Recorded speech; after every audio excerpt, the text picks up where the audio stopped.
Assalamualaikum warahmatullahi wabarakatuh. Alhamdulillahirabbil alamin. Hari ini kita masih diberikan kesempatan untuk bisa mengikuti mata kuliah ICT pembelajaran. Hari ini tanggal 1 November 2020. Kita akan mengulas dari tugas minggu kemarin yang sempat saya berikan ke kalian melalui Google Classroom, dan itu yang nantinya akan jadi bahan materi kita untuk pertemuan kali ini.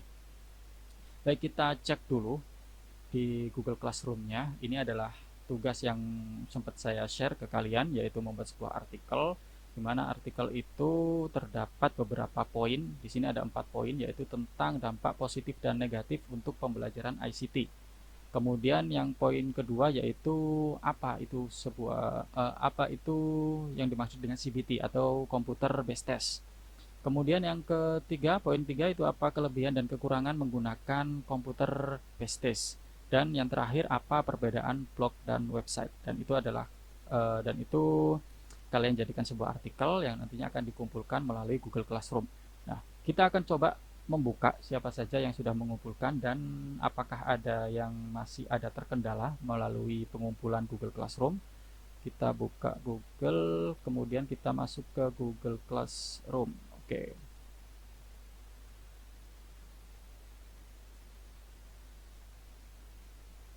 Nah, kita buka di PAIC, lihat semua, kemudian masuk ke buat artikel kemarin. Nah, di sini ada 24 mahasiswa. Kita bisa lihat, dicek. Nah, ini sudah berhasil mengumpulkan, diserahkan dengan tepat waktu. Ini. Kemudian kita scroll ke bawah, diserahkan, diserahkan, diserahkan. Nah, ini ada satu diserahkan terlambat, tapi nggak apa-apa ya. Diserahkan terlambat ada dua, kemudian diserahkan sekarang. Oke. Dan ini ada 3 anak yang tidak ada lampirannya. Nah, ini kendalanya apa saya kurang tahu juga. Mungkin koneksi internetnya yang kurang baik, atau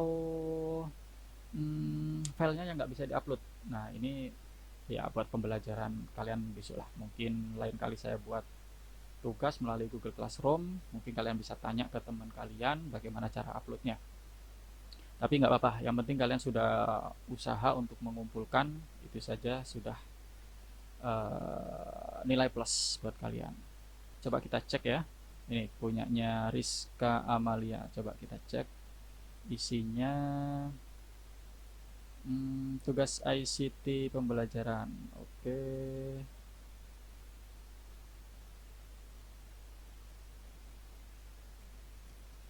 Gaya bahasa pengelolaan. Oke. Coba kita cari lagi. Ayun cantik.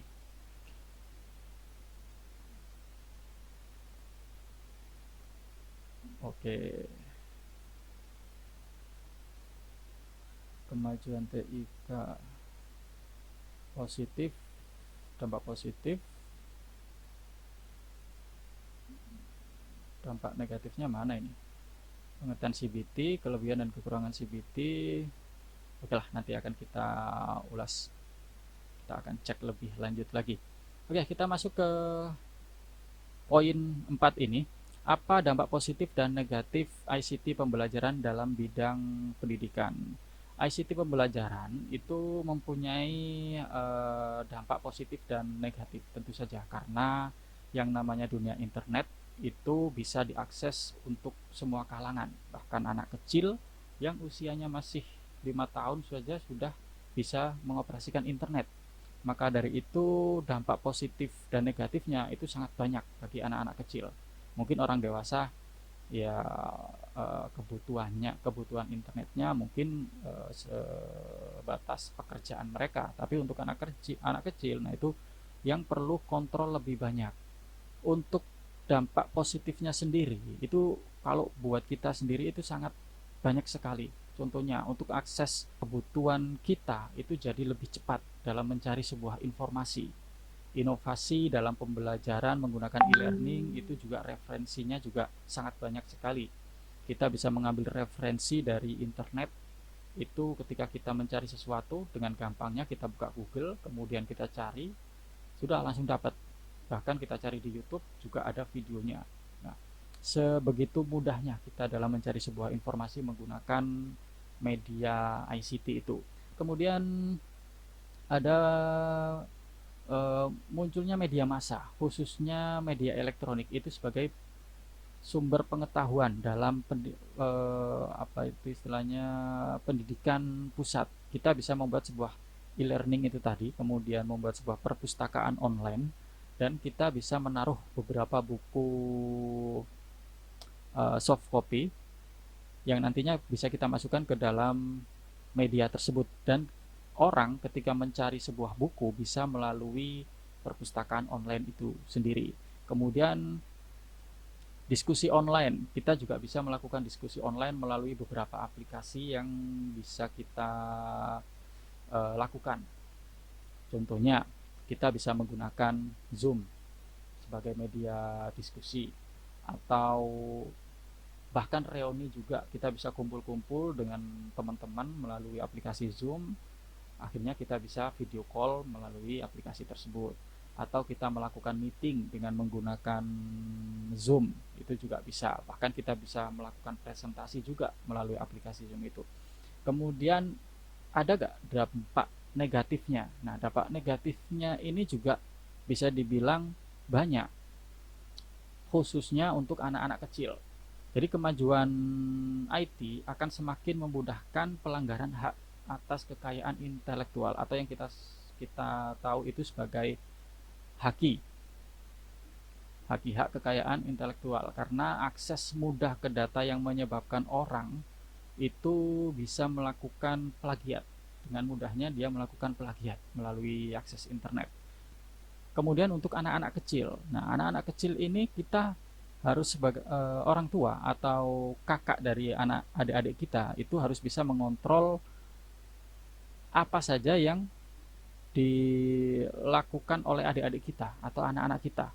Apakah mereka membuka sebuah akses internet itu yang selayaknya usia mereka, atau bahkan mungkin malah mereka membuka sebuah situs-situs yang mungkin belum saatnya mereka buka. Nah, itu yang harus kita waspadai. Karena akses internet itu, kalau kita sembarangan mengakses internet dimanapun, itu ada yang tidak terkontrol. Tapi ada juga yang sudah terkontrol, yaitu ada beberapa situs yang memang sudah diblok. Jadi khusus untuk beberapa situs itu tidak bisa dikunjungi. Tapi ada banyak juga yang situs itu yang dibebaskan. Akhirnya anak-anak kecil itu bisa mengakses dengan gampang dan mudah. Kemudian kita akan mengulas apa itu CBT atau Computer Based Test. Nah, Computer Based Test ini biasanya itu yang paling dominan sendiri itu dilakukan di kalangan anak-anak sekolah atau guru-guru. Karena apa? Media pembelajaran menggunakan CBT itu sangat efisien. Contohnya saya punya sebuah gambar. Nah, ini kita misalkan ada sebuah ruang kelas, maaf ya, ini saya ngambil gambar ini dari internet, yaitu copyright dari fathan.web.id. Ini adalah kondisi ruang kelas yang biasanya ada di lab. Katakanlah ini ada di lab dengan berapa jumlah komputer ini? Ada 9 komputer. Nah, kalau kita bisa menerapkan sebuah CBT dalam media pembelajaran di kelas, itu sangat efisien sekali.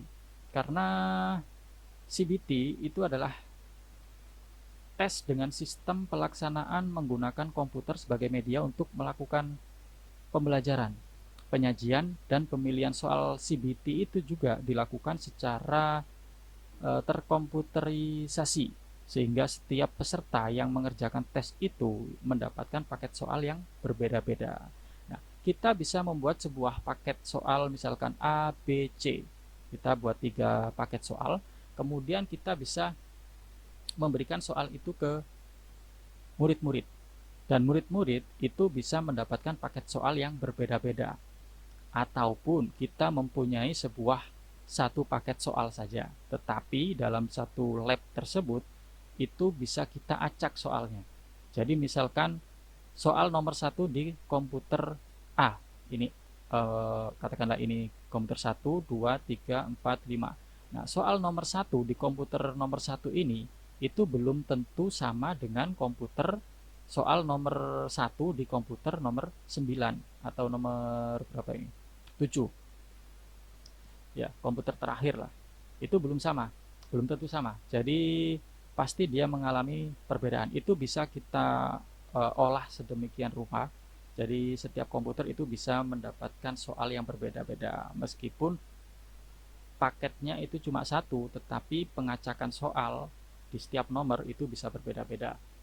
Nah, itu kelebihannya juga. Kemudian kelebihan selanjutnya itu kita bisa langsung mengkoreksi dari pembelajaran menggunakan CBT ini. Jadi kita nggak perlu mengkoreksi lagi.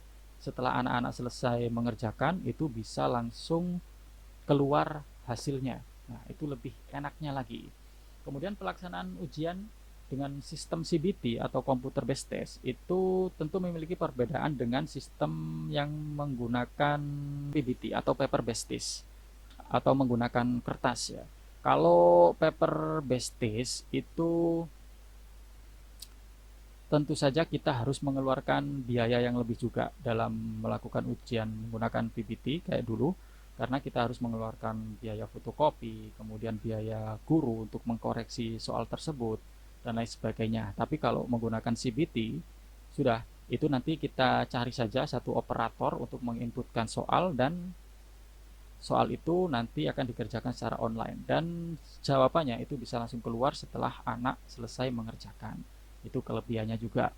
Kemudian kita masuk ke poin C. Apa kelebihan dan kekurangan CBT atau komputer based test? Nah, kelebihan dan kekurangan itu sepertinya tadi sudah kita bahas ya. Dari pengertian apa itu CBT, yaitu komputer dengan menggunakan media komputer tadi. Kemudian D, apa perbedaan blog dan website? Nah, ini. Apa sebenarnya blog dan website itu? Kalau sekarang itu blog itu sudah kurang populer, nggak tahu lagi kalau sekarang itu sudah diupdate ya, sudah diupdate. Kalau dulu itu ada yang namanya blogger. Nah, ini sangat populer dulu waktu zaman saya kuliah, jadi kisaran tahun 2008, 2009, 2010 itu blog itu masih populer. Saya punya sebuah gambar. Nah, ini adalah perbedaan dari blog dan website. Kalau kita lihat dari sebuah artikel ini, blog itu adalah kependekan dari web blog yang berisi konten seperti opini, pengalaman, atau aktivitas penulis. Nah, biasanya kalau kita membuat sebuah blog, itu kita memberikan sebuah informasi atau sebuah pengalaman diri kita sendiri, kemudian kita cantumkan ke blog itu. Nah, kalau dulu saya sempat membuat sebuah blog untuk gimana sih cara cara bermain-main dengan blog itu, akhirnya saya juga bingung isinya apa. Akhirnya kalau saya browsing, yaitu pengalaman bisa kita taruh dalam sebuah blog kita sendiri. Atau kalau kalian suka mengarang atau membuat sebuah tulisan atau apa, itu kalian bisa cantumkan di blog kalian dan kalian bisa share ke teman-teman kalian. Akhirnya kalian bisa mempromosikan cerita kalian atau apa gitu. Sedangkan kalau website itu sejumlah laman online yang terhubung dalam satu domain, biasanya dikelola oleh individu, perusahaan, institusi, organisasi, atau pemerintahan. Nah, ini kalau blog tadi kan yang mengelola itu hanya satu orang, tetapi kalau website itu lebih dari satu orang, atau kebanyakan yang menggunakan website itu adalah kalangan industri atau sebuah perusahaan, organisasi, pemerintahan, dan lain sebagainya yang dikelola oleh banyak orang. Nah, karena website itu cenderung dia itu lebih komersil, dan untuk mendapatkan domain sebuah website itu paling tidak kita harus mengeluarkan biaya untuk membeli sebuah domain itu.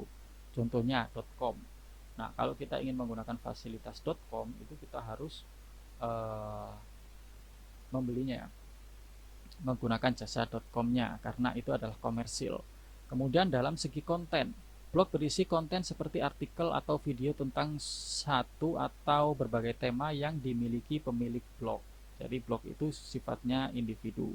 Kalau website biasanya berisi informasi tertentu mengenai produk atau pelayanan. Nah, ini kita bisa jualan menggunakan website. Contohnya kalau di sekarang ini yang populer seperti toko online seperti Lazada, Tokopedia, Bukalapak, Shopee, itu bisa kita kategorikan sebagai website dan itu bisa kita jualan dalam situ. Kemudian update. Blog bersifat dinamis yang selalu update konten secara berkala. Kemudian kalau website itu bersifat statis, yaitu tidak selalu membutuhkan update konten. Nah, kalau blog itu terserah kalian mau mengupdate-nya. Kalian bisa men-share sebuah pengalaman kalian dalam blog tersebut. Misalkan hari ini kalian pergi kemana, kemudian kalian curahkan ke blog kalian, atau minggu depan kalian pergi kemana lagi dan kalian tuliskan di situ lagi, itu juga bisa. Kalau website itu biasanya cenderung dia statis. Jadi kalau nggak ada informasi yang penting itu nggak akan ditaruh di dalam website tersebut, dan ada beberapa poin lagi. Jadi itu penggambaran secara singkat dari 4 poin tugas yang saya share kemarin.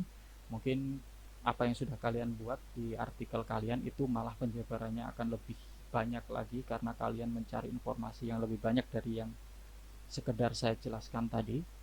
uh, Cuma paling tidak kalian sedikit mengenal dari dunia internet, apa itu ICT pembelajaran, kemudian CBT, kemudian kelebihan dan kekurangannya dan lain sebagainya, kemudian blog dan website.